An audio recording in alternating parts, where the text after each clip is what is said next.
Lightsabers hum, they light up the night. Pete and Nick keep the galaxy bright. From Tatooine sands to Endor trees, they're bringing the news with galactic ease. ATGLive, we're blasting away, talking Star Wars every Thursday. Interviews, opinions, and all the lore. Hop on the Falcon, they're opening the door. From Vader's breath to Grogu's charms, theories and chats, they keep us disarmed. Around the galaxy tonight, Chris and Kelsey keeping it tight. They're breaking news like a Death Star blast, taking your calls and reading your chats. The greatest guests and what you need to know. Pete and Nick lead the Star Wars show. ATGLive, we're blasting away, talking Star Wars every Thursday. Interviews, opinions, and all the lore. Hop on the Falcon, they're opening the door. We're home. Well, welcome to ATG Live, your Thursday night home for all things Star Wars. I'm one of your hosts, Pete Fletzer, and I'm joined, as always, well, usually, because, you know, it seems like the last couple of weeks you've been out, I've been out, he's been out, whatever, but Nick's here. Nick, season. Hi. How are you? I'm here, and I'm happy to be here, because we are, as you said, we're in that time of year where school is getting out and activities are ending, and last week was a ballet recital, and this week it's something else, and next week it's going to be summer camp. Yeah, it's on and on and on. It's just too much. It's too much, but we're here and we're doing it, so that's really all that matters. We're having fun, and we're gonna have a very special show tonight. We're gonna let you guys in on. We're gonna be recording episode number 5 of Road to Rebellion. If you've been hanging out with us during the Andor season, you know that as soon as the credits have dropped from, or maybe even a little bit before, on Andor, we have been dropping our podcast called Road to Rebellion, which Nick, I don't mind telling you, like, the numbers have been great. Good Pods just named us like a top 10 after show. And so, you know, it's been great. So that's what you've been missing. But if you're hanging out with us tonight, you're not going to miss it, because you're going to see us record one with some great guests. We have David Jesse from Tatooine Sons. We have Colton Ogburn from Screen Crush. And we have Becca Benjamin from Tarkin's Top Shelf hanging out with us. So we're going to get to that after we do our usual openers. Nick, tell people all the stuff they have to do, like the subscribing and all those things, because the only thing you need to do is go to the website. It's at the bottom of the screen, the sswnetwork.com. There you will find news stories, links for merchandise, links for the Patreon. If you join the Patreon for as little as $3 a month, you get stickers, you get swag, you get meetups, you get to watch us when we record long form interviews, which we don't do all the time because we're going quality over quantity these days. So when we get those great interviews, we get you an invite to come and join that, and really just to be a part of a really fun community. We're really thankful for our patrons and those who support what we do on this hobby of ours that we love so much. So you're going to find that, like I said, links to the merch store, dumb t-shirts, crazy ideas. We had one that went up that was related to Andor, and the day that you put it up, it came down in like 30 minutes because it got flagged for a copyright. So we're going to rework that idea. It was the it was the calibrate your expectations. Calibrate your enthusiasm. They pulled it. Yeah, calibrate your enthusiasm. That was it. Of course, having Larry David on part of it's a repository for our bad ideas that we turn into stickers and coffee mugs just for you. So you can check all that out. And also, as you can see right here above my head, we do have our voicemail line, 504-321-1501. You can call that number literally any time of the day or night when you're thinking about Star Wars, when you have a brilliant idea, and leave us a message. We play them on the show. We've played some on the show where people called and told us what they didn't like about us, and that's kind of fun too. So call and leave us a message, be a part of the show. We're here for you because we love doing this. And honestly, as we've said many times, if nobody watched, we'd probably still show up on Thursday nights and just talk to each other. But we're thankful that you're tuning in to watch as well. Yes. And just because we're recording a podcast and having you join us doesn't mean we're not going to do our Thursday night toast. So So Nick, I'm going to try to bring this up without. No. See, I do it every week. You think I'd be good at it right now, but I'm not. Technical difficulties, but that's okay. That's right. Yes. So we are going to continue our toast. I was out last week, and so I'm sorry we didn't get to have our second toast for the month of May. But if you've watched this show for any period of time, you know we do monthly Star Wars toasts. They started with Snoketoberfest, where we put a Snoke in a beer, and we drank that beer in the time it took Snoke to say, "I have been every voice you have ever heard inside your head." Hence Snoketoberfest. Snokevember, Darthcember, Jando Danuary, Boba Fettuary, Imperial March, Dr. April or Afril. I don't know if we ever settled on a pronunciation for that, but it is the month of May, and there was only one real choice, and it is Millennium Falcon. So we are going to have our Millennium Falcon toast this month. I've got my beer poured up. Nice. We got to get back in camera. The Millennium Falcon is going in. All right. And we are going to raise this toast tonight. It's only fitting, as we're doing an Andor show, to the team that put together Andor, both season 1 and season 2. Yeah. Tony Gilroy, Kathy Kennedy, Diego Luna, all the cast, all the staff, all the tech folks. It is absolutely a true work of art. I'm really excited to see how this is going to turn out when award season rolls around, because the amount of critiques that I've seen for these episodes, there's going to be some awards in this. So it only makes sense that tonight's Millennium Falcon toast is to Andor and everybody who put it together. So cheers, happy Star Wars, and happy Millennium Falcon.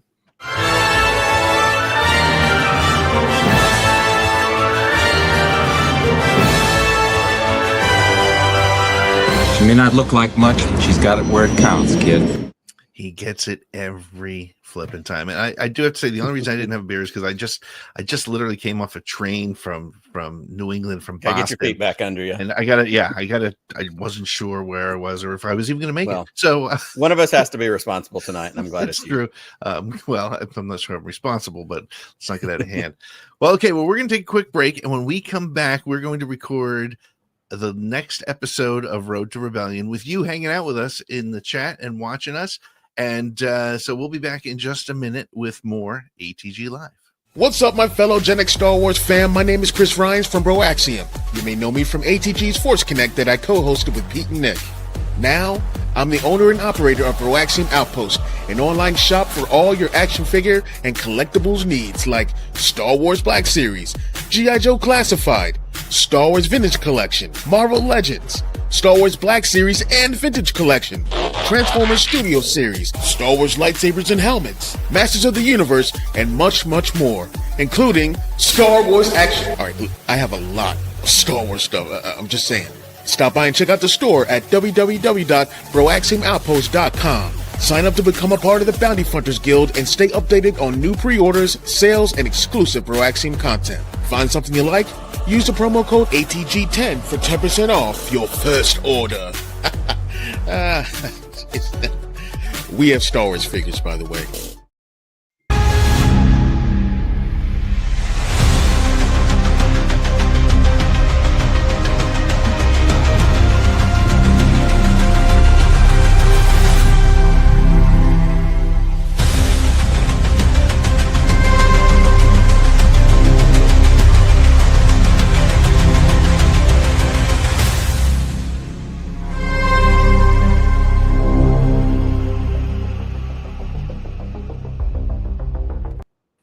Well, welcome to Road to Rebellion, the official ATG Star Wars show, after show for Andor. I'm Pete Fletzer. And I am Nick Mielke, and we want to thank you for hanging out with us here on Around the Galaxy, part of the SSW network. Well, now that the season has ended and we've seen all 12 episodes of season 2 of Andor, we're going to be taking a look back at the series and ahead to some of the impact of the Star Wars franchise. We are going to do that, and it's very important that you hear me say this part right here. Before we dive in, we do want to give you a full spoiler warning, and I mean season 1, I mean season 2, I mean Rogue One. I mean, if you're here, if you're watching this and you haven't seen Rogue One or any of the other things, hit pause, check it all out, get completely caught up, and come back. We will be here. We will wait for you, but we don't want to spoil it for you because we're going to talk about all of it. That's right. And each week on Road to Rebellion, Nick and I have unpacked the story, the characters, the big moments, the little details, and everything in between. But this week, Nick, we are joined by our own band of rebels, friends of the show, who will be here to help build out our panel. That is correct. And I'm very excited about this. The first person we're going to introduce is no stranger to our network and the shows we do. She is an expert on all things Star Wars literature, one of the hosts of Tarkin's Top Shelf, which is the best Star Wars book podcast out there. I'm excited to welcome back our friend, Becca Benjamin. Becca, what's up? Hey, Becca. Hey, guys. How are you? Hey. Thanks for having me. Good to see you. And, of course, you have seen our next guest breaking down your favorite shows as part of the Screen Crush YouTube channel. We've mentioned Screen Crush on our show to go find them for the Easter eggs. My Innie has had the great honor of working with him on the Screen Crush severed floor. Please welcome Colton Ogburn. Colton, how are you? Hey, my Innie tells me great things about your Innie, Pete. So I'm glad that we can meet up on the outside here. Yeah. Your outie likes to watch Star Wars. And last, but certainly not least, is a podcasting and Star Wars veteran. He and his sons have created the ultimate family pop culture podcast, and they even have a porg that is named in Star Wars canon. I'm excited to welcome back our friend, Mr. David Jesse. David, what's up? Oh, man, I'm so excited to be here talking about this crazy series. What an ending last night or a couple nights ago. Yeah. Oh my gosh. It was, it was a heck of a show. And that's actually a great way to start. So each week, Nick and I would start by sharing our first impressions of the arc of the week. But now that we've seen the entire series, I want to ask what your impressions were of season 2. And Becca, I want to start with you. What are your overall impressions of Andor season 2? Well, it all goes back to 2016 for me. And I'm just going to say, just like I did after walking out of the theater of seeing Rogue One, because I always said Rogue One was the one Star Wars story I never knew I needed. Yeah. And watching both seasons of Andor just solidifies that for me. So that's where I'm at with this. Yeah, and it's true. And Nick and I say it all the time. We're like, Kenobi, we don't need that show. Oh my gosh, I'm glad we got it. But Rogue One, you're 100% right, was one of those that I was like, we got it in the opening crawl. We know what happens. That's fine. And it has turned into really, I think, 24 hours plus 2 hours, like a full day worth of story at this point that we didn't know we needed and has flushed out the galaxy in such an amazing way. Colton, what are your thoughts on your response to Andor season 2? Oh, well, like season 1, it's definitely, I'd say, the best Star Wars we've gotten since Revenge of the Sith, probably since Return of the Jedi. I mean, it's top tier storytelling. It's a sector of the Star Wars universe that I always wanted them to explore. Like, I want to see them in the literal trenches of the rebellion, and that's what Andor has given us. And, you know, I'm sure we'll talk about this as we go, but it's a big galaxy. There's room to tell all different kinds of stories in this universe. And I'm hopeful, and I don't want them to like beat a dead horse or overdo it, but I'm hopeful that Gilroy will maybe do something else, like maybe something in the First Order realm, or, you know, tell a story like that. Yeah, I had this concept on my way home today on the train. I was thinking maybe he could do like the many Bothans died stories. That way we keep Mon Mothma because she's so great.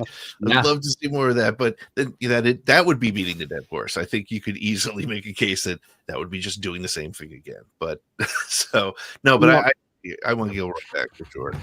Yeah. And David, what's your takeaway after the first or after the season 2? Yeah, you know, when we finished watching season 1 and we were recording our podcast and talking about it, I said that it's one of the most amazing television shows that I've ever seen, and I feel the same way about season 2 and the entire series as a whole.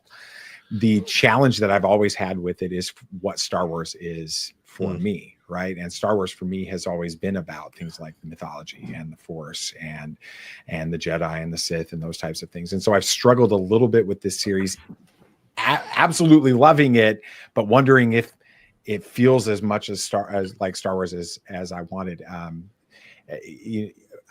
I've had to let this series, every time we watch an episode in season 1 or an arc in season 2, just sit for a little bit longer and think about it and process it. And that's the kind of, whether or not it's Star Wars or anything else in entertainment media, anything that makes me stop and process and think about what I'm watching a little bit more deeply is amazing. Yeah, I think that's one of the things, as you were saying, that it struck me that, see, it's rare for a season 2 to be as good as season 1. I mean, maybe not rare, but it's hard to keep that streak going, right? And so not only, I think season 2 was better for me. I think just maybe it was because of the way it was delivered, or maybe it was because there was a little more action, or I don't know, for whatever reason, it was better for me. And I loved season 1 as well. So it was kind of interesting that the fact that it can be so continuous, and I think just about all of us have probably at least watched a scene or two from Rogue One since it ended, and you're just, I can't believe it makes the connection so very well. So, which again, a testament to Tony Gilroy. Nick, what about you? What were your first impressions? I have 2 very specific takeaways. The first one is, like we have said way too many times, for something that we didn't know we needed or we didn't ask for, this story is a certain point of view story from one of the certain point of view books, because it's, hey, here's a little bit of a thing about how did we get the plans to the Death Star.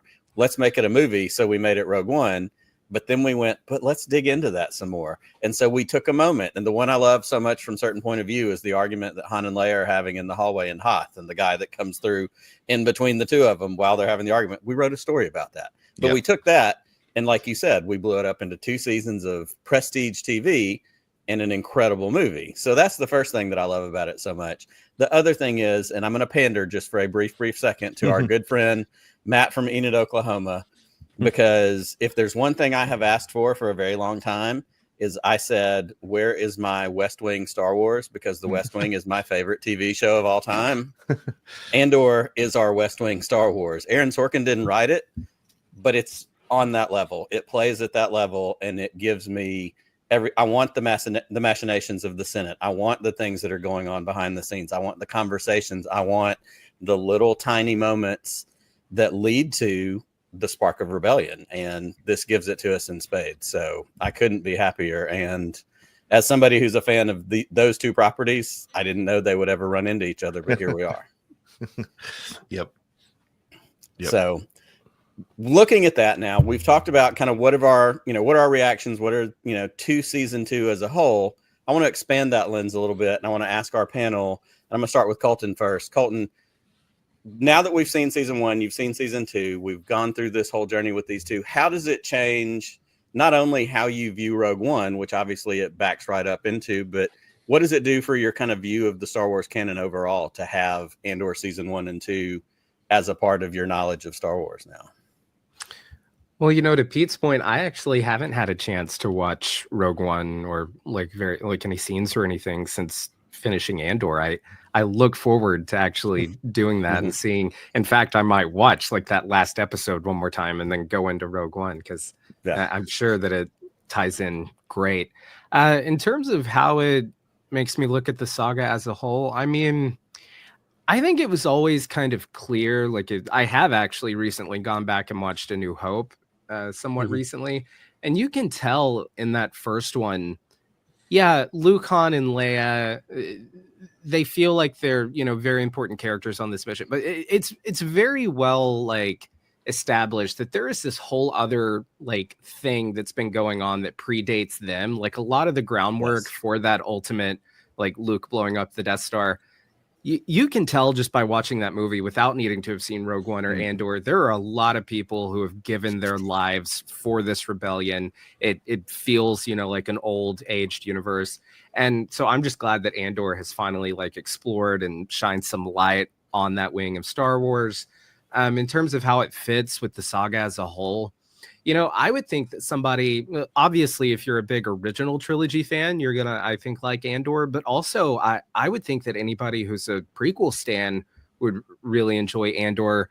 because that's something that Lucas really got into with the prequels, was the politics of it all, the trade routes, and the Senate debate. This Andor is exploring the type of stuff that I wish Lucas could have got a chance to have a little bit more say with what went down, like in the Clone Wars and all that. I mean, you can't exactly, like, I guess, go that dark in like Clone Wars, which is where he got to explore the prequel era even more. So I'm glad that Andor went there, and I'd really love to hear Lucas's thoughts on Andor. At least I think I want to hear Lucas's thoughts on Andor, unless they're not great, then maybe I don't. But yeah, I thought it was great. I love that, and I think that you hit something really specific, because I thought about this as you were speaking.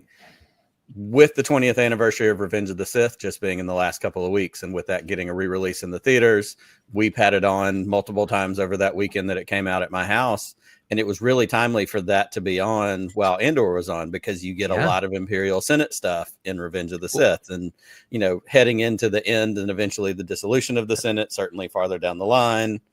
Well, and they're the two darkest Star Wars stories ever told. And that's why it's so funny that you see this, like, like some people arguing online, that say they don't like Andor, but they go like crazy over Revenge of the Sith. Like me too. I love Revenge of the Sith. Two sides of the same coin. Yeah, I'm like, that's like the darkest Star Wars movie ever made. Like, it pushed a lot of boundaries, and that's what I love about it. That's why I like Andor. So I don't really know what you're going on about. I won't get into that. Absolutely. David, what about you? As we widen this lens out and we look at, Rogue One certainly coming out of these two seasons of TV, but also kind of just the Star Wars picture as a whole. How does it put it into place for you? A realization came to me in the second half of season 2 here of Andor. And I think maybe Pete and I were messaging back and forth a little bit about this a couple of weeks ago.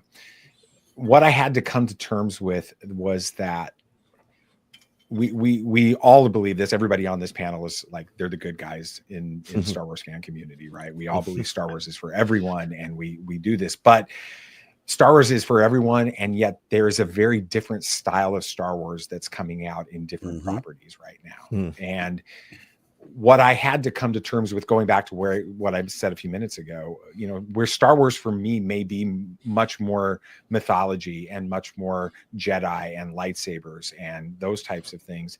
This is just as much Star Wars. And for people like Colton and some others, that they're finding what they've always, what you said with the West Wing, right? You're finding what you really love in the Star Wars franchise. And that became, when I came to terms with it, it's not always going to be the Skywalker saga. It's not always going to be about the Force and those types of things, even though we got that little taste of it in the third arc of this, which was absolutely wonderful. It's actually what makes this, it gives me a lot of hope for the future of the franchise. Would you say a new hope? We can see it. Yeah. Damn it, Pete. I was going to say it. I didn't want to interrupt. I'm out of practice. Okay. Yeah, it does. It gives me hope for what this franchise can be, because we can come out with stories like Andor. We can come out with stories like The Acolyte, which is a very different feel to it. And there are people that really didn't like it. And there is a fan base that absolutely loved The Acolyte. And we have, Ahsoka and those types of shows as well, which I loved Ahsoka, right? And with it. So we're going to see Star Wars be a playground that fans that like lots of different styles of shows and movies are going to be able to have a place to play. I love that. And I want to throw it, same question to you, Becca, talking about, putting it in perspective, not only for Rogue One, but for the Star Wars canon, but also because you are a resident book expert, you get to put another spin on it that, I am certainly not conversant in. I can speak for Pete and say that we're terrible about the books. We want to be better, but we're not. So for you, after seeing Andor season 1 and 2, how does that paint Rogue One for you? How does it paint some of the books and things that inform the story that we've gotten, as well as just kind of the bigger picture on the whole Star Wars canon? Well, to echo what everyone else has kind of been saying, I mean, if you look at the deleted scenes especially from the Senate in Attack of the Clones, specifically right after the assassination attempt on Padme, which, you know, she yells, and of course this is deleted. She's very forceful, which reminds me a lot of what we get to see on Mon Mothma when she takes the Senate, you know, takes the stage, center stage, and she's saying, this is Padme in the deleted scene, she's saying, wake up, senators, you must wake up. She's shouting this at the top of her lungs, letting them know something's not right here, something is amiss. And I really wish a lot of that stuff would have been kept in, especially in Revenge of the Sith. Thankfully, in the novelization of Matthew Stover, that stuff is extended. The whole moment when they're in the pod together, Padme Amidala and Bail Organa, and she says, this is how liberty dies. She actually turns to him, not fully around, but turns to him, and she says, you know, do all those things that we can't talk about. Promise me. She says, vote for Emperor Palpatine. Make Mon Mothma do it too. Do everything. So she's already planting those seeds. You guys got to follow through. And what the beauty of Andor is that it's really about people who know they're not going to be around. They've already sold into the cause where we're doing this for the next generation and the generation after that. They're giving up everything for that, as Luthen said in season 1. I mean, it's foreshadowing what we're going to see in the very final clip is that we're doing this, we're sacrificing everything for a sunrise I will never see. We'll never see. And even Padme Amidala knew that in Revenge of the Sith. All the way back then, she knew. That's why she went off to Mustafar to confront Anakin. She knew it was a lost cause. That's why it took her so long to even get out of the ship. She knew she wasn't going to make it back on. I just think it's beautiful that we get this, and it all begins with her. We can't forget that Padme is the one who serves the petition of 2000 to Emperor Palpatine to basically give over his emergency powers back to the Senate. She planted it. Mon Mothma follows through, Bail Organa follows through, and everybody else. I mean, Cassian, as they said, he's a gatherer. He's been gathering so he can deliver this message. The Force works in mysterious ways, not to sound cliche, but everybody involved in this has some sort of part to play. Otherwise, it won't come through. So I think if you really sum it up with the novelizations, what Tony Gilroy and company did with Andor is on par with the lyrical prose that Matthew Stover put into Revenge of the Sith. It's that type of writing, and it's absolutely beautiful. I mean, we have the best dialogue and monologues in Andor that we have in any other Star Wars. And I'm just being honest, not to mention, because I am the only one sitting here that's a woman, we have the best women characters in this series. And They're not the to mention, heroes. most of them are moms. They're moms. These moms are written tremendously. And there's nothing better than a mother's love, a mother's nurturing. And this is what Mon Mothma gives, not to her own specifically, but to everybody else. Right. Bix, you get it from Clea in her own way. And I mean, Clea, MVP, sorry. But I can go on and on. I mean, there's just, go ahead. I'm sorry. I'm going to go off script a little bit here because I want to ask you a question. And I want to get everybody else's opinion on this, because in watching it was the second or third time I watched the final arc last night. And it struck me that there is, you look at somebody like Dedra. I want to get everybody's opinion on Dedra, because it's like Anakin, right? Horrible things they've done, but they come from and there's no excuse for any of the horrible things they've done. But then you look at the way Dedra was treated, and you look at it from a purely, and this is why I want to get your opinion first on it, Becca, because she's physically abused at work, right? I mean, by her boyfriend on Gorman, and by Orson Krennic. He literally grabs her by the throat and puts her down in her chair and says, "We'll be fine without you." And she has her story. I started to feel bad for her in her story a little bit when she was talking about she's always had to be a scavenger.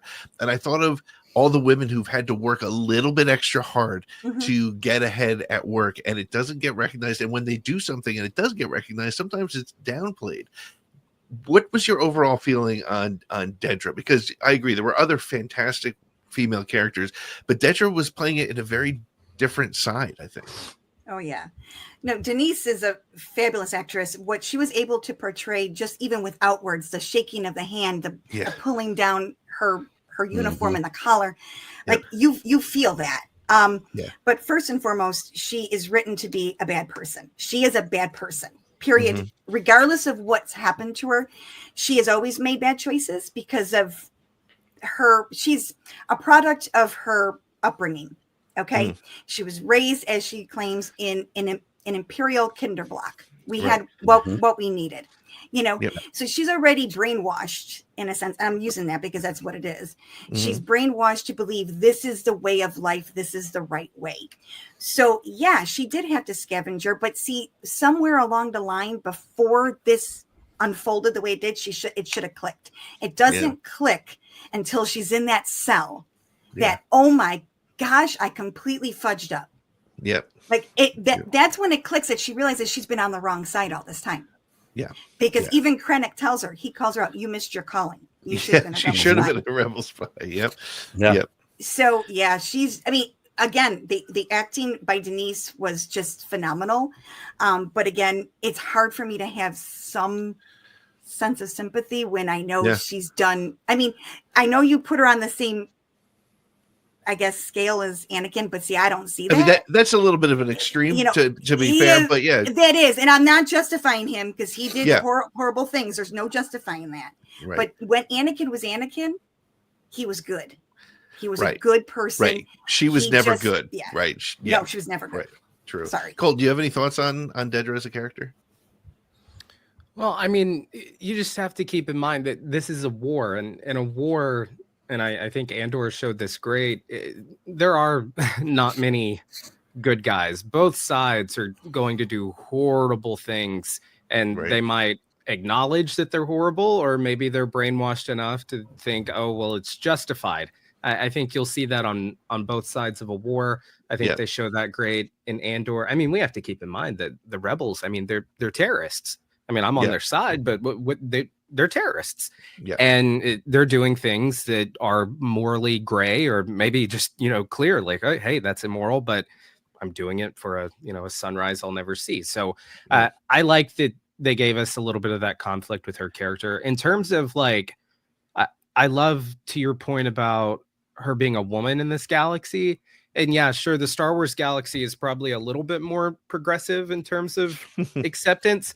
But I mean, it's been clearly established, like, in the canon. And I know, New Hope was made back in the 70s, and that, of course, had something to do with it. But, and as we see in Andor, you'll see that all the top ranking, Imperial people are, white guys. So I think it makes sense that in canon, we can assume that it is hard for a woman to climb those ranks. We've seen the Empire is very prejudiced toward non-humans. That's a part of that galaxy. So yeah, I think they handled her character really well. Stellar performance. I was gonna grab it, but I think it's across the room. I actually just picked up her vintage collection figure. Great figure. Yeah. See, you're doing your part. That's good. David, do you have any thoughts on Dedra? Well, this is something that has been said in so many different ways for different characters throughout the decades, that the best villains are the ones that think that they're the good guy, and that's the beauty of Dedra, right? She never once doubts her righteousness throughout this, even to the extent of being willing to break Imperial Security Bureau protocol in order to go after Luthen when she's been told not to. She's not supposed to be going after Axis. Now she's going to arrest him. She's been continuing to do this. She's exactly the overstepping that the rebellion needed to be successful.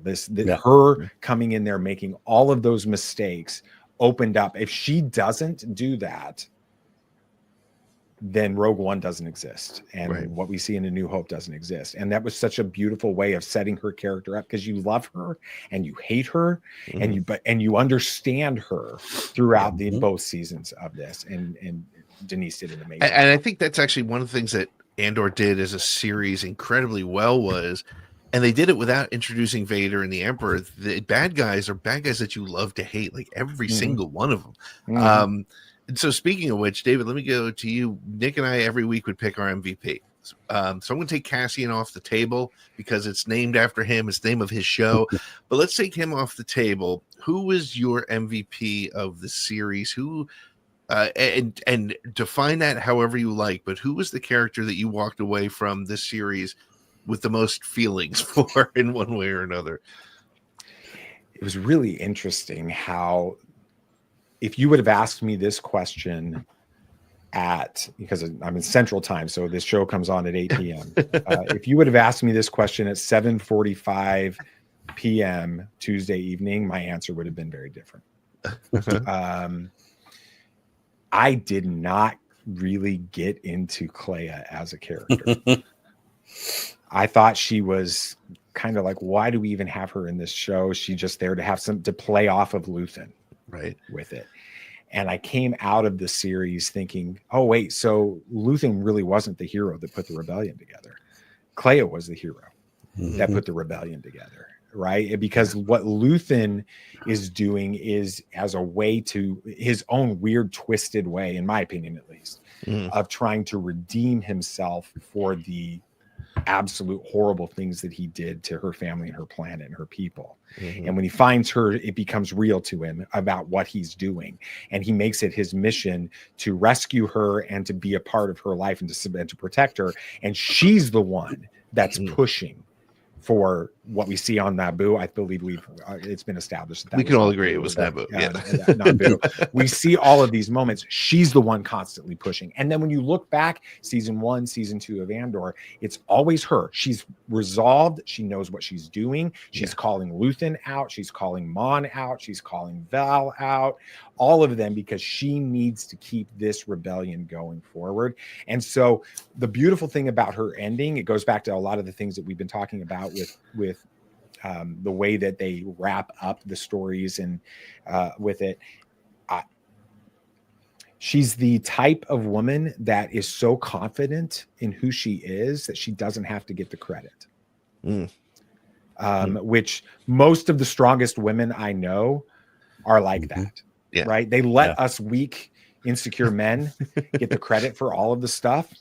While they're the ones that make it happen behind the scenes. And that's exactly what's going on with her. So Clea is without a doubt my MVP. It's great. And Becca, I feel like you're in the same boat as David, or maybe not, but certainly sharing the same concept on that one character for sure. Oh, absolutely. First of all, I can't thank everyone that made Andor enough, because I feel seen. The whole hospital, the whole scrubs, like, yeah, sorry. But anyway, going back to Clea, it's really interesting because I haven't really heard too many people saying this, but it's like, does anyone not see the parallels here? Luthen and Clea are exactly Saw and Jin, okay? Both little girls were, in a sense, had these surrogate fathers, not because they wanted them, but because they had to. Saw raised Jin to be this martyr, to be this weapon. And he left her at the age of 16 because people were gaining interest in the Urso connection. So he leaves her alone with nothing but a knife on a mission. Okay, at 16. Then you get Clea, like you said. Now knowing that she's from Naboo, come on. This is the place that is known for its focus on art, culture, historical legacy, fine craftsmanship. Okay, there's the antiquity shop. You got Padme stuff front and center. She could have been a handmaiden if she wanted to. She's good at disguise, good at being the decoy. Look at what she did at that whole thing with Lonnie. Oh my gosh, she's just incredible. It still strikes me that Tony did this and he gave this parallel to the Jin and Saw scenario. This is exactly what this is. Only Luthen doesn't leave her when things get too hard. Right. things don't get too messy. He actually tells her, I will do the burn, because he knows that if she stays behind, it's going to be her. Yeah. He sacrifices himself for her. Let's also say this also meshes well, because you just recently watched Rogue One. When they decide that they're going to go to Scarif, and Jin is so taken aback by it, she goes, I'm not used to people sticking around when things go bad, because Saul left her. Right. What does he say, Cassian? Welcome home. Yeah, welcome home. Yep. Because I mean, it's just again, not to be cliche, but the Force works in mysterious ways. Yeah. Because he's gathering. He has to gather Jin, because without Jin, there is no message from the messenger. Right. Right. There it is. It's just Clay is awesome. I love that connection. I did not get I didn't see it the first time until you just said it. The connection with the Saw Jin parallel, and that's a really good pickup. What about you, Colton? Was there an MVP for you? Krennic. No, I'm just kidding. I made this comparison recently. I don't know if you guys have seen Better Call Saul. That's a show that it's named after one character, but it's just as much a story about this other character, Mike Ehrmantraut, and their two stories run parallel for a long time. Like, they don't really cross paths, and then eventually they'll cross paths for a little bit, and then they go completely separate again.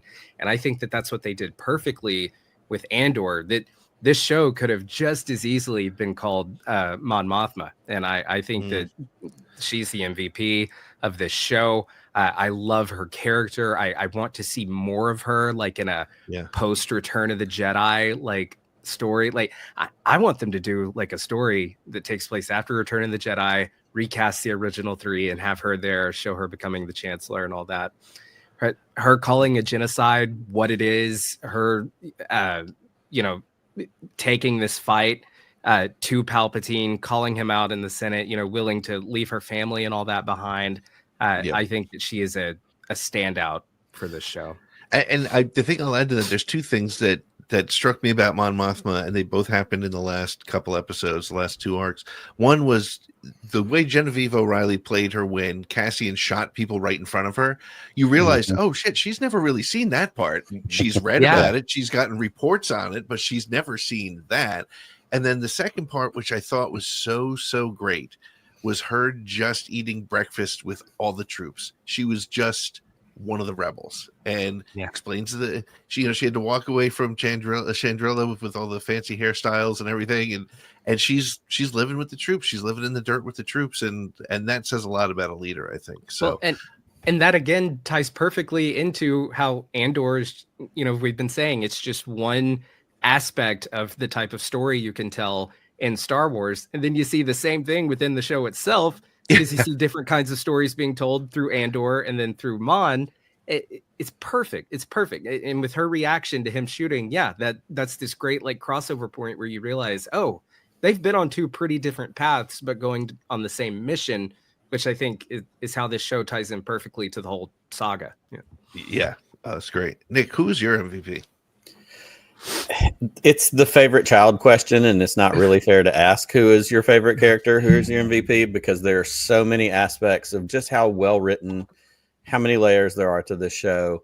But Krennic. If I'm going to be forced to pick somebody besides Krennic, obviously, I'm going to go with Bix. And we've talked already about strong women. There's no secret I'm a fan of strong women. I live in a house full of them. But this is a character who, despite the trauma that she went through, not only in season 2, but in season 1, the torture, the loss, all the things that she experienced, to have the inner fortitude and the strength that she had when presented with the opportunity to go, let's just get out of here. Let's run away. We don't have to be here anymore. To know that Cassian was needed, and to say, I'm going to go because you won't if I'm here. Again, sacrificing for the rebellion, the decisions. So much of this show has been about sacrifice, what Mon Mothma sacrificed with her personal life, her career, her family, all of the characters, Clea, Luthen, you can go all the way down the line, even with Cyril and Dedra and all these other, the Imperial characters, the personal sacrifices that are made in this show you how personal something like rebellion can be. And for Bix to make the choices she made, And just like, Luthen's speech, she sacrificed her happiness for a bigger thing. And it's so powerful and it's so strong. And then to see how that pays off at the end of the show, and to kind of have that little, we said it on the episode review that we did, that kind of pseudo Sopranos moment when she's on that planet standing there holding that baby and turns and looks and has that little smile. What are we looking at there? Who may have swung by for just a minute before they went to, the Rings of Kafrine? I don't know. But if I'm picking an MVP, it's Bix, and it's because of the strength that she constantly pulled from in order to pull herself out of the trauma that she went through, the ways that she had to deal with it, whether it was the drugs, whether it was, getting the revenge, getting Dr. What's-His-Face and, blowing up that building and the whole deal. Like that, it's incredible. And I was rooting for her all along the way, but to see how that story and that journey went was really inspiring. That's great. Cool. So as we look at this, we've kind of talked about the seasons. We've talked about all of this. They did something new with Andor season 2. We didn't get this before, and I want everybody's perspective on it. I'm going to throw it to you first, David. We got 3 episodes a week for 4 weeks. We got a Star Wars movie a week for 4 weeks. Did you like it? Did it work for you? Give me your thoughts on, how this new change in consuming some Star Wars content worked for you. Well, first of all, I love the creativity of it, right? Because for years in this space, I've been podcasting with Sam and Nate for almost 8 years now. Yeah. The debate was always the binge version of these releases or the week-to-week version of this. And that we never once saw the opportunity for something like this. And so I felt like it was the perfect sweet spot, at least for this series. With it, because of the way that they told these stories, these arcs with it 1 year at a time. And it allowed there to be a chance to step back and breathe and think through what happened with some of these arcs and speculate. And so for all of us, doing YouTube videos, all of us doing podcasting and things like that, we need that space, right? It's a lot easier to talk about this series than it would be Stranger Things when it comes out 8 episodes at once with it. And so, we got that opportunity, but at the same time, it allowed. One of the criticisms of the first season was after that first 3 episode arc, it was pretty much week to week, and it took a while. I'm thinking of the prison arc as well, being sort of broken up with that would have been more impactful having been told all at once. And for for some of us, I think we if you got screeners, some of us got screeners, and we got to see that arc all at once, and it made a bigger impact for us that way. We got to experience that and see the entire world experience this series that way. I absolutely loved it. Cool. Yeah. Becca, what about you? How did 3 a week work for you? Well, to echo again, I mean, I'm a long time fan. I'm old, so I'm used to waiting 3 years in between a movie, or in between 83 and 1999 to get another movie. So this was a lot. I felt like I had ADHD for a minute there, because it was just like, thankfully getting screeners does help with that, because I didn't have to stay up late on a work night. I was able to, I mean, and I hate to say that. I mean, I'm very grateful that I had that, but I actually like the rollout, because I feel like if you wait a week in between an arc like that, any of them, even though they show you those recaps, it's not enough. I mean, again, I'm 50 now. So, what I retain week to week is not the same as I would have 10 years ago. So I like it. I think they should do this more often, because again, it's like getting that film. And I think we've been longing for that for a long time, because the last time we had a new Star Wars film, in the theater was 2019. And when you say that, so long ago. So long ago. It's crazy. Yeah. So, yeah. So Colton, I'm going to ask you the same question. I'm going to pose it even just a tiny bit different. I know for me, if you give me something week to week, great. I'll watch it week to week. I'll process it. I'll think about it. I'll rewatch it, 1, 2, 3 times, depending on what it is. But I also know if you give it to me all at once, I'm going to watch it all at once, because I'm like, it's right there. It's waiting for me. You're somebody who creates content. You comment on shows. You do a lot of this stuff. How did it work for you getting these 3 episodes a week that kind of fit in this arc mode? Well, it's like if you have a whole cake in your fridge, you're going to eat it, but then you're not going to feel great after. And then a few days later, you're going to wish the cake was still there. Would have been There's a much reason they better call it to have binging, just right? sliced every day. Yeah. Okay. I'm of 2 minds of it. There's my mind that's, my job. And of course, it would be much easier, better for us, like workflow wise, view wise, keep it going longer to have had like 12 weeks of 1 episode per week coverage. Right. That would have been better for our business model.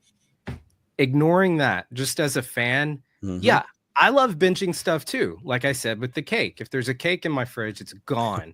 So yes, if it's there, I'll binge the whole thing. But there's something so fun about, and I know it's frustrating, like when there's a cliffhanger. Like right now, I've been catching up on Last of Us, and I'm caught up now, and I'm like, I want more. And so I kind of spoiled myself on that. But I like, and I think it's better for the show itself if you keep that conversation going and having like those water cooler conversations. I think it gets the word out about the show better. That's why I'm glad Netflix finally, with Stranger Things, at least split the season in 2, drop the first half, then the second half, so you can get some word of mouth. Because I think when you just drop it all at once, that's not good for how we do videos. I also just don't think it's good for the show itself. Andor kind of walked that middle line. They didn't drop it all at once, but they did 3 arcs or 4 arcs, right? 3 episodes each. Yep. I guess it's fine, because if that's how they plan to do it from the jump, then to quote George Lucas, it's stylistically designed to be that way, but we can diminish the effects of it. Did anybody get that prequel documentary line?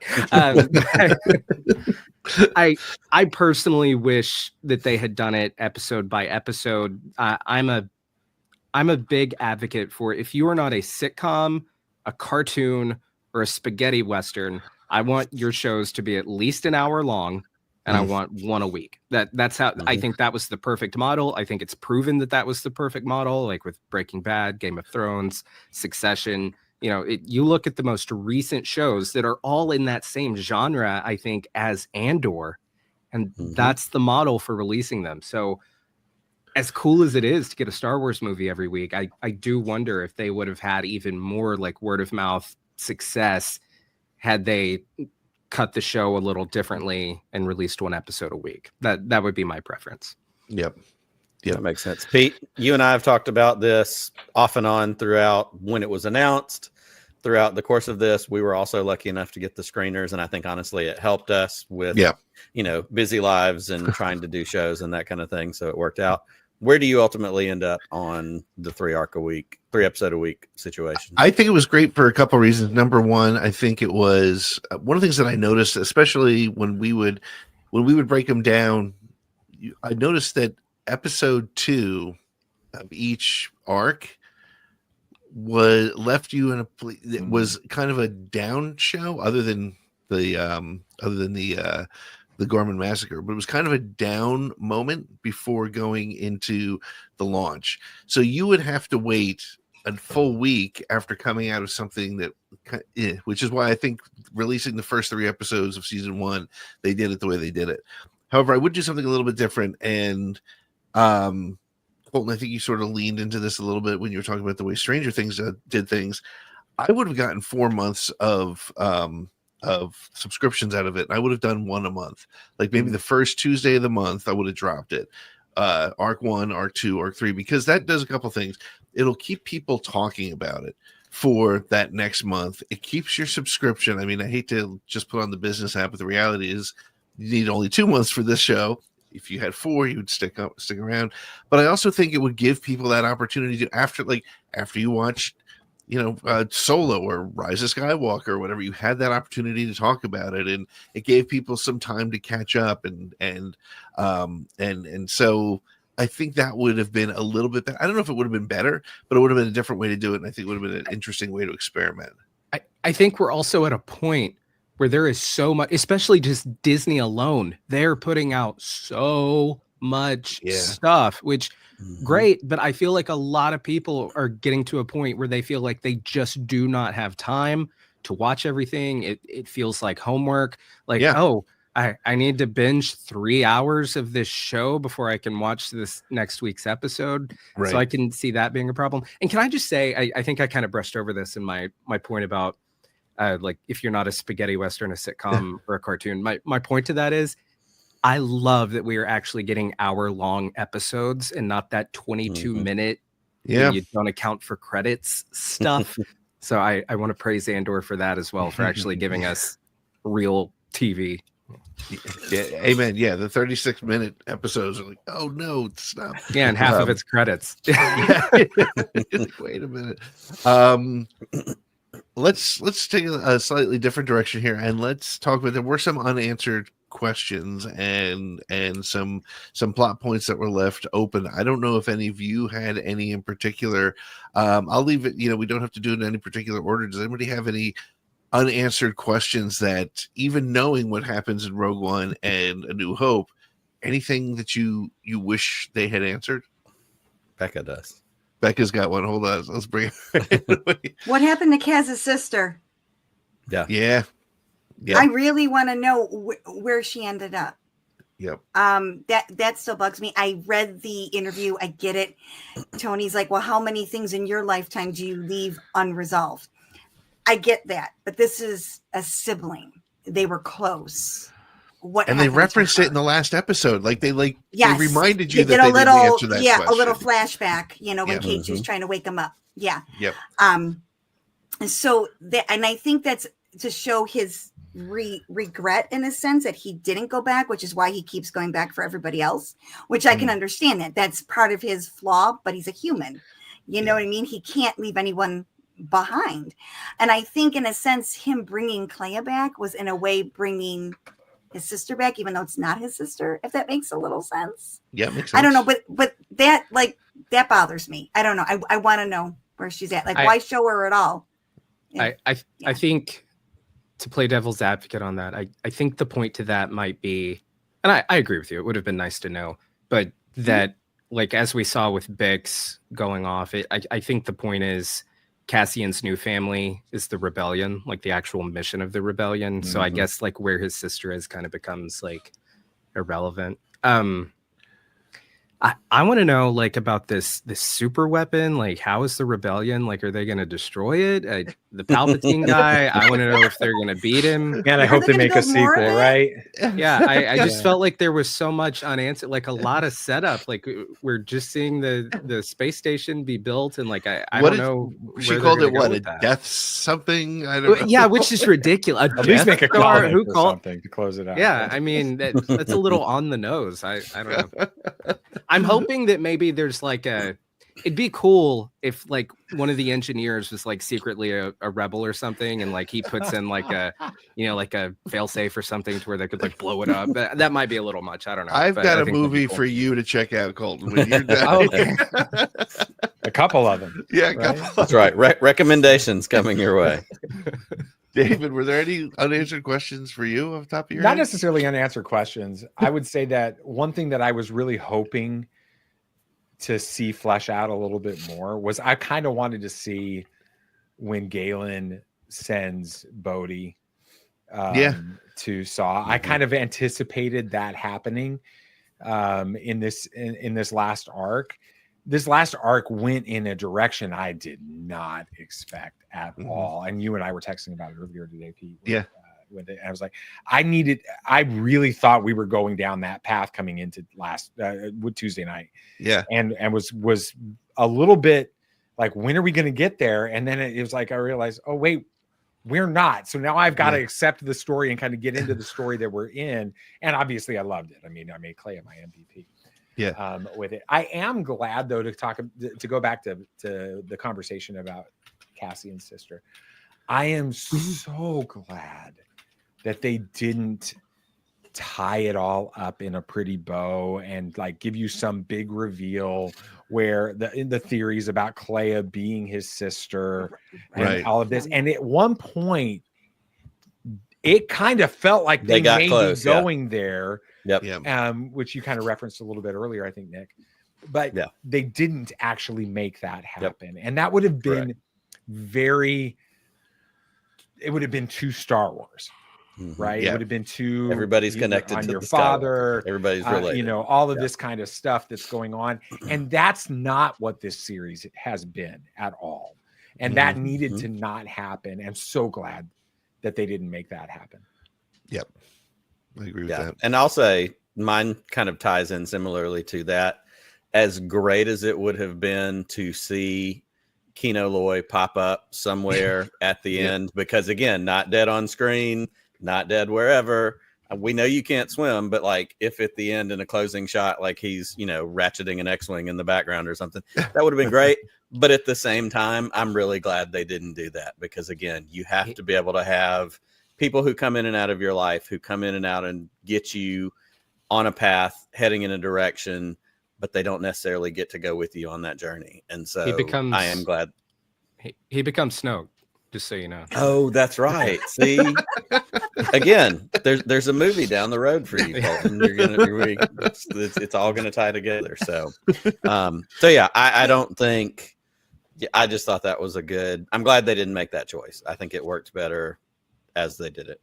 Yep. I'm just laughing really quick though, because you know he can't swim, but yet we see all the Snokes in a jar with fluid. I'm just sorry. I had to. Too soon? Sorry. But they're not swimming in the jar. Yeah. It's always just floating. Another snow. Yeah. It's always too soon. Cool. What I derailed the whole show. I'm sorry. No. No, I did. You didn't.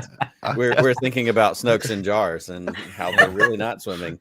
Becca, I do have a question for you. You are our expert in Star Wars literature, in books. Watching Andor, seasons 1 and 2, this is your chance. What are the recommendations for people coming out of Andor 1 and 2 that may not be book people? Because we know there are so many more incredible stories that exist that fill in even more of these gaps, even more of these stories. What would be some of the Tarkin's Top Shelf official recommendations based on watching Andor? Okay, so these are, again, not in this order necessarily. Okay, so just Rebel Rising. This is the Saw and Jyn Erso story, but even after he leaves her with a knife at the age of 16 by herself, and how she gets out of that. Yeah, very, very cruel, but yet she still has affection towards him. So that just speaks to her moral compass. Yeah, just saying. So there's that. This absolutely love. This just came out in February. Please get this. This series is going to be phenomenal. This happens right after Revenge of the Sith. It's about the first year and how Bail Organa and Mon Mothma deal with that aftermath. And also they team up with Saw for a little bit. It's really good. This book, when we read this on our podcast, I actually said, there's no way now you cannot have Bail Organa show up in season 2. Like he needs to. So happy. And Benjamin Bratt, can we just say, yeah, awesome. Yep. He was great. Is a must read. He was. He had that whole essence of Bail. The really perfect, if you had to replace him, he was perfect. And I think you said it online, and I think it's a great comment. Nobody complained when they changed out Brea for the Obi-Wan Kenobi series. Why? I don't know, but and I love this one. I love Jimmy Smits, and I love what he did in West Wing. But I think for what Bale needed to do in this series, I think Benjamin Bratt did a better job than Jimmy Smits would have done to be that character the way he played it. You said the quiet part out loud. I do. I think he played that part better than Jimmy Smits would, and I love Jimmy Smits, and I loved him as Bale in the earlier stuff. But I think for this show and the tone and everything that it brought to it, because it gave a little bit of that. Even though I know the story, I had little moments where I went, I don't know if I trust him. I'm not so sure he's on our side. He carried it in a way that I don't know that Jimmy Smits could have as convincingly. Yeah, and I love the line when K2 says, the man that you don't like is here. Yes. I absolutely love that. Yes. But this one this is the prequel to Rogue One. So it fits before and then even after Andor, if that makes sense. So, because it goes right into Rogue One. And so Catalyst. And then this one, good friend of the show, Chris Kemshaw, Dr. Chris Kemshaw. So, the rise and fall of the Galactic Empire. This is ridiculously amazing. I mean, just ridiculous. And it's just awesome. And it makes me wonder what side Dr. Kemshaw's really on. But no, I'm only teasing. I know what side he's on, but it's that good. And it offers a lot of insight to what we see with, Dedra and Krennic and why they are the way they are and what makes them all tick, which we kind of get to see, obviously, which is nice for a change. So yeah, those are my 4 recommendations. I've seen that book on shelf and I've always been attracted to it. Is it a story or is it just sort of like a history? It's okay. So, and of course, he would be very upset with me, Dr. Kemshaw. But the character, have you read Kristen Baver's Skywalker? Skywalker one? War? Yeah. Mm-hmm. Yes, it's written like that. So basically, it's a historian telling you the history. Cool. So it's written in, someone else's voice. And actually, he uses, can't think of his name from Rise of Skywalker. He's the one that basically tells you about, the Sith and their, and that's when Poe says, somehow Palpatine has returned, that whole thing, So, but anyway, it's really, somehow Palpatine returned. A lot of insight. Why are you guys laughing at me? No, we're not laughing at you. Laughing at I dropped in the clip, the clip, somehow Palpatine returned. Oh, you always have to have that ready, right? Yeah. Yeah. Yes. Okay. Good. So that's a book I'm definitely gonna have to pick up for sure. I think we're gonna go with one more question. You guys have given us a ton of your time, and we definitely appreciate it. But Colton, I'll throw this to you, and we'll start there. But Screen Crush, of course, is without a doubt the place for Easter eggs and things that we might have missed on all of our favorite shows. I now watch your All of Us.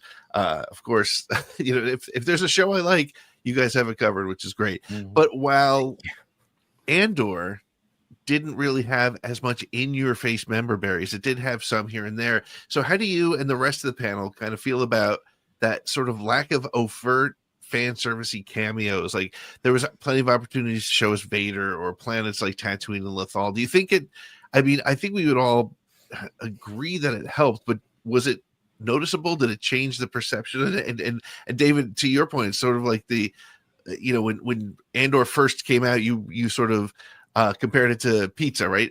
Star Wars is like pizza. Everybody's got their favorite toppings. And so, but do you think that there was not enough fan servicey things? Did it feel, maybe the best way to put it is, as a great question to sort of wrap everything up with everybody is, did it feel Star Warsy enough to you? And I know, David, that's something you've been struggling with, but Colton, where do you start with that?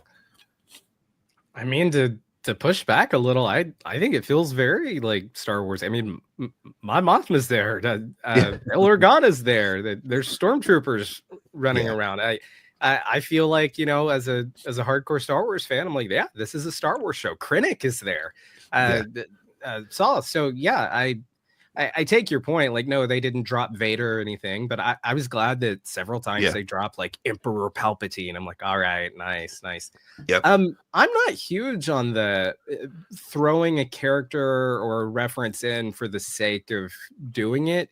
I want it to have some meaning and some reason behind it. And I think Andor walks that line great. I mean, I could see how maybe to a more like someone who this isn't their entire life watching Star Wars might be like, hey, where's somebody with a lightsaber or something like that. But that's not the point of this show. So I think they handled it well.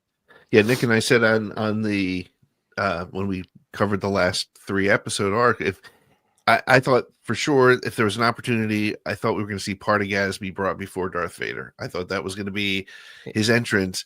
But if they did that, that's all we would have talked about. We would have missed the rest of those episodes because we would have been so focused on Darth Vader. So I think they handled it perfectly.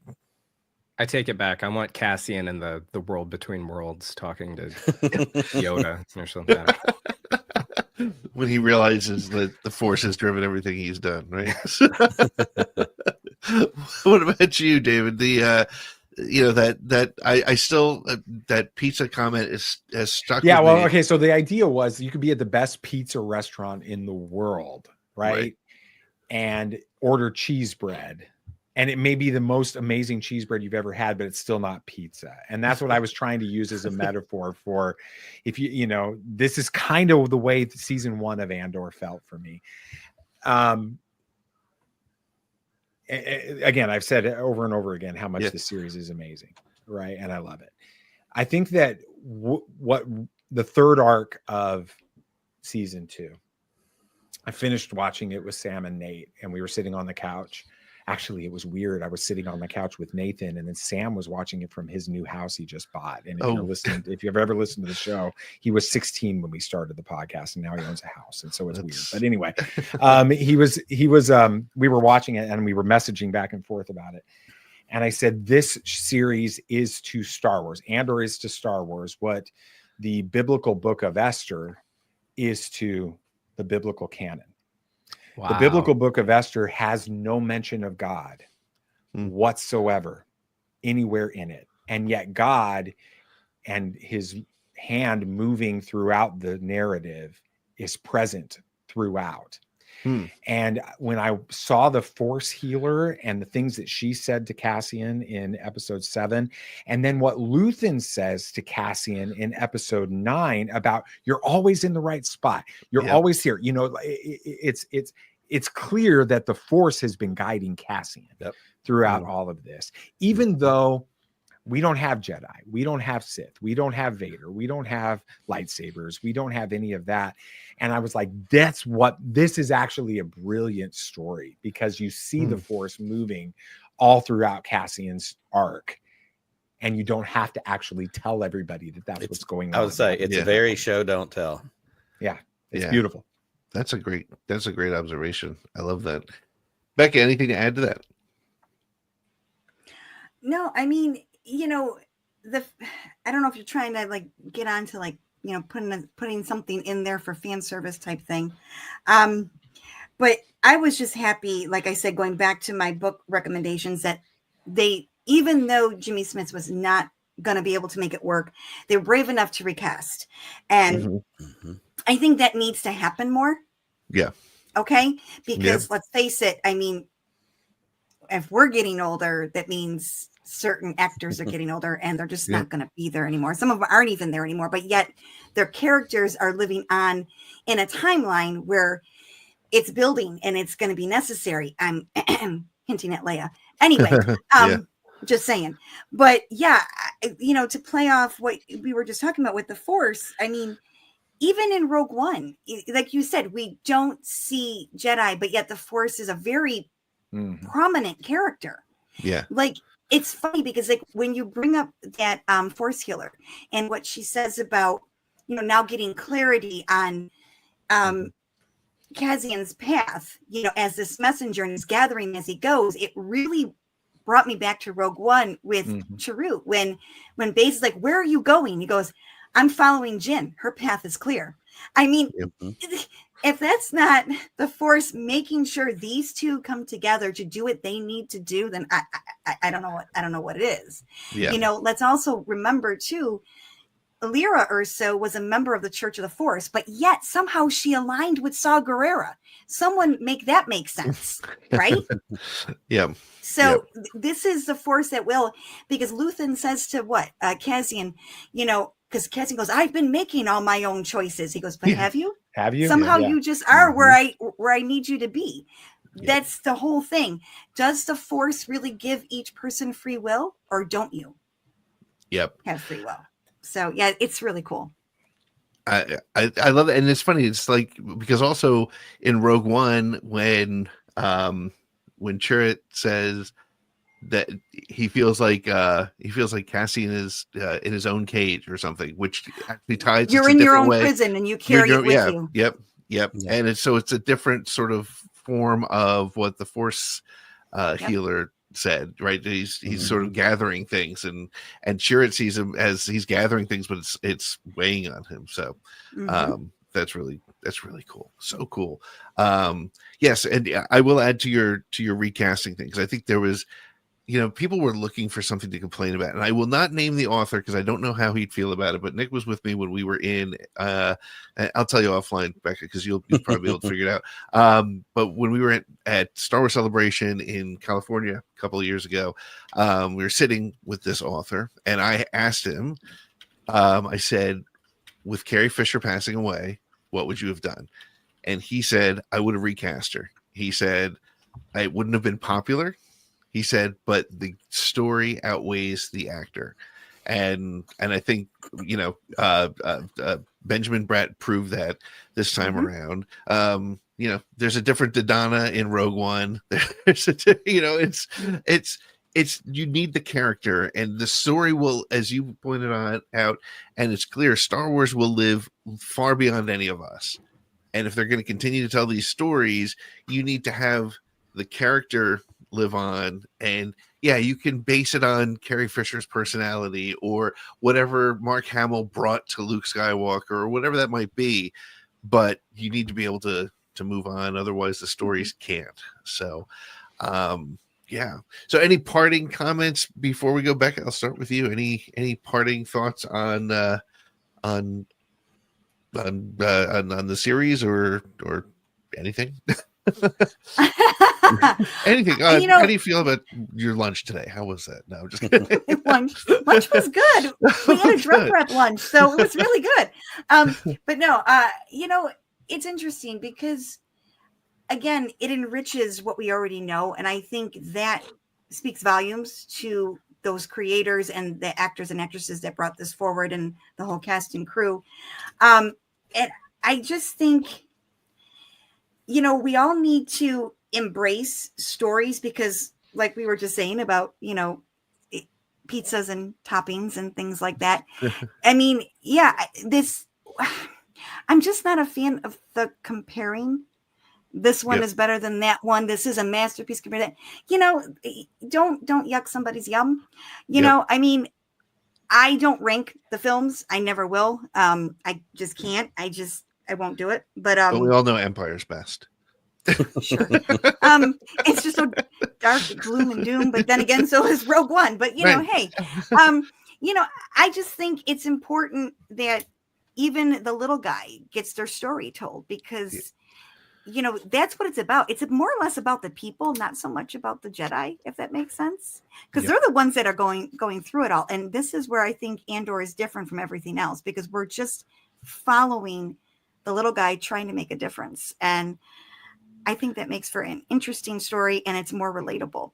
Not all of us can wield a lightsaber or use the Force to open, doors, unless you're, walking into Walgreens or something. But, yeah. Absolutely. David, any parting thoughts on Andor? I'll go back to what I said earlier towards the very beginning. I love how this show allows us to see a future for Star Wars where you can have very different style stories being told to different types of audiences, and it can actually broaden the galaxy. And it's really interesting how that happens by going very narrow. This series went very narrow. It went very narrow on a handful of people trying to make a difference in this rebellion. But it's opening up the galaxy to being much broader for the future. And I feel really good because of this series. I feel really good about the future of Star Wars. And that's awesome. That's great. That's great. Colton, what about yourself? Andor and Thunderbolts, these are these are great examples of what you can get when you let a writer and a director just make their damn show or movie and don't get too in the weeds, don't interfere too much, give them this general outline. We need to start here, end up here, and just let a talented creative person with an actual stellar resume handle this, top tier, very valuable content. That's exactly what they did here with Andor. And I hope that they can continue that, learn from that, and push it into their other brands as well. I hope to see that with Marvel and I think we're seeing that with James Gunn with DC, and there's no reason. I actually was lucky enough to get to see the new Mission Impossible, which comes out I think in like a week or two. I got to see it the other night, and the whole time, sorry, I know I'm kind of going off on a tangent here, but the whole time I'm sitting there wondering, because Tom Cruise, say what you will about him, he knows how to make a movie, and he has like this passion for filmmaking, and you can just see that in his movies. You can see it in Andor, and the whole time I was watching Mission Impossible, I was like, why wasn't this Brave New World, the new Captain America movie? Why didn't they go this route? And I felt that with Andor, watching just the quality storytelling they were doing there. I know you guys, I enjoyed Kenobi and Ahsoka to a certain extent as well, but I was wondering, well, why didn't Kenobi and Ahsoka have this same, like, I don't know, just quality? Like Kenobi especially. I wanted this wartime, like PTSD type story that I think that they went up to a line, but they never went past far enough with it. I wish they'd gone the Andor route with that, and I hope with the great reception they're getting from season 2 that they'll entertain that idea. Absolutely. Cool. Great thoughts. I want to thank all of our panelists for joining us. It has been such a wonderful conversation, a chance to connect with all of you. Everybody's socials will be in the show description, in the links below, so check them out on all the different things they do. Tatooine Sons, Screen Crush, Tarkin's Top Shelf. You can't go wrong with any of those. So thank y'all so much for being a part of this. Yeah, absolutely. Well, I think that's going to wrap it up for this week's episode of Road to Rebellion, the Andor Aftershow. Thanks so much for joining us on this journey as we've broken down the entire season now of Andor Season 2. And just because the show is over, that doesn't mean Road to Rebellion is done. We've got a few more ideas, a few more conversations we want to have, and we're going to continue next week. We're going to look at Andor through the eyes of politics, and we're going to be joined by our friend Stephen Kent to talk about that and to dig into that a little bit more. That'll be a lot of fun. And if you're enjoying the show, make sure you're subscribed to Around the Galaxy, wherever you get your podcasts. And don't forget, this is just one of the shows on the SSW network. 100%. In addition to the Around the Galaxy podcast, you can join us live every Thursday night on our YouTube channel, which is youtube.com at the SSW Network, for Star Wars News of the Week, silly toasts with action figures in it, celebrity interviews, calls, chats, all the fun stuff. We love hanging out every week talking Star Wars. And if you want to support what we do, head on over to patreon.com/the SSW Network. You'll get early access, you'll get exclusive content, and a chance to be a part of the best Star Wars community out there. And if you like what we do, if you like this show, please leave us a 5-star review over on Apple Podcast. Share it with your Star Wars friends. Send that link, copy it to an uncle, a dad, a cousin, somebody you know who likes Star Wars. Send it to them. Say, hey, check this out. I bet they'd enjoy the conversation. And we want you to be a part of that conversation as well. Find us on all the social media outlets at the SSW Network. Or, as we said at the top of the show, leave us a voicemail, 504-321-1501. We are always up for talking Star Wars. Well, that's it for this week. I want to thank our guests once again, and thank you for hanging out with us. And until next time, may the Force be with you. And this is The Road to Rebellion, and we will see you next week. Just one more round, friend, then homeward bound, friend. Don't forget me in your dreams. Just one more song, friend, and then so long, friend. The nights get shorter, it seems. Just one more rhyme, friend. Yes, it's a crime, friend.